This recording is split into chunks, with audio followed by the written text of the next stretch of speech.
right, y'all. Welcome to episode 4. Now, this is getting ready to be something a little different. We are talking about something that is trending right now, and I want to talk about it because it's actually something that's super important. All right, so let's talk Rasheeda Frost. Now, we're not going to sit here and talk about the gossip part of it. Well, we'll see what happens. But I do want to look at her as a case study. As somebody who has followed her for a long time, since the beginning of Love and Hip Hop, watching things unfold, and I'm not talking about what just happened in the last few days. I'm just talking about like with the whole baby mama drama and even the friend stuff and how she seems to be losing her community. That is one of those things where how your personal brand can affect your professional one. All right, so her businesses are still booming as far as we know.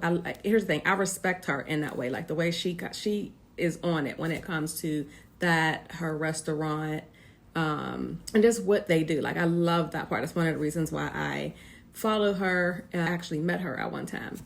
And actually I didn't meet her, I took a picture in her store. Whole other story, but again, she was one of those women that was inspirational when I watched what it was that she did. Like, she used the position that she was in and she leveraged it, which is great. However, and let me just say this, I do feel like, and I'm a Ratchet TV fan. Like, I've been watching all of them from day one. I do think that it waters down the participants' true talent. But all right, I just wanted to say that in it real quick. But I feel like she's losing community because people can no longer back her in the decisions that she's making, and she's making decisions on the personal side. But then when you log in and you see what is going on now, I have not done any research on the boutique. I'm going to do that tonight. But I noticed that she was like the butt of a joke, I want to say it was last week, when it came to her concert. And the majority of the comments were personal comments. They were not professional comments. So again, here she is, a successful businesswoman, and all the decisions, some of the decisions, I'm gonna say all because I don't know all of the decisions that she has made, but the ones that were portrayed on the show are overshadowing what it is that she is doing. Like, it was literally people laughing about going to her concert. Now, at one point, Rasheeda was that girl, and she very well is. I still feel like she has something.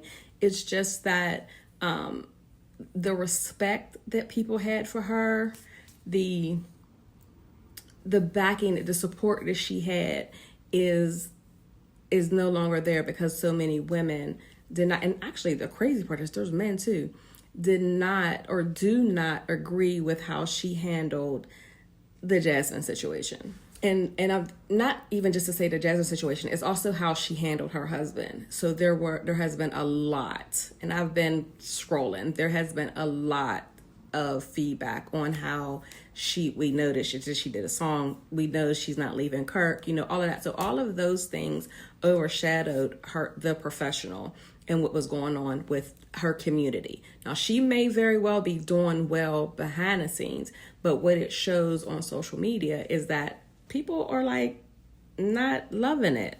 And I do want to say that in this era, and it's been like this for some time, and I tell this to my clients, people buy into people. They're buying into you. They're buying into your brand. So you have to have a personal brand as well as a professional brand especially when it comes to small business. And while I do believe that people love drama, people love all of the mess that went on between those three, I do think that there was something deeper there. I know for me, I wanted her to speak up. I wanted her to say something in situations that she was silent, especially with her husband, when we could all see that he was playing in her face. So I think she lost a lot of support because of that. And what's crazy is she didn't owe us that, but the perception that a lot of us had for her was, oh, she's that girl, she's a powerhouse. And then we literally watched this powerhouse settle into something that was not beneficial to her. And that shift that was made is huge, especially when the majority of the women like me, women that are around me that supported her, that's who your audience is, right? So she lost a lot of that community support that she originally had. So I say all this to say, yes, we jumped in talking about Rasheeda, but at the end of the day, this is about you as well. What are things that you could be doing that are blocking you or blocking your community from seeing your true value and your true potential? What part of your brand is out of alignment, especially with the message that you say that you're about, right? You can't be booked and busy and have all kind of chaos in the back end. Believe me, I know. So at the end of the day, Rasheeda's still a boss. Can't knock that. She's still a boss. She still dress her off. So that's not the question at all. But what this case does show is when your personal is not in alignment with your professional, how it can affect your bottom line. So ask yourself, is your brand paying the price for a version of you that no longer fits? So I'm going to end this with saying that no, this is not about the cancel culture. You can have the product, you can have the platform, but if people don't trust your positioning, they are going to shift. That support is going to shift.